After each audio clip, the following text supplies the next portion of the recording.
Мен Қайыпқали номер 18-ші мектеп балабақша кешенінің бүлдіршінімін.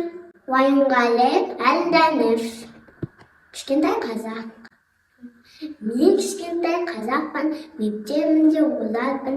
Кішкентай болсам да кем белді қазақпын. Тәуелсізін азатпын, өнерлі мұң ғазаппын. Бар әлеммен дос болған мейірімді қазақпын.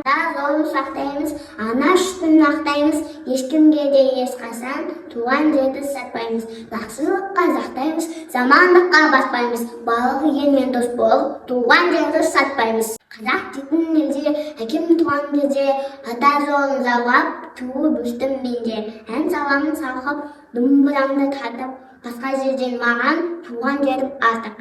Қасиетті жеріме құрметпен бас игемін, өлген ұлтты сыйлаймын, отанымды сүйемін. Елім мен отаным, сенім менің отаным, бәрінде мен үшін ыстық менің отаным.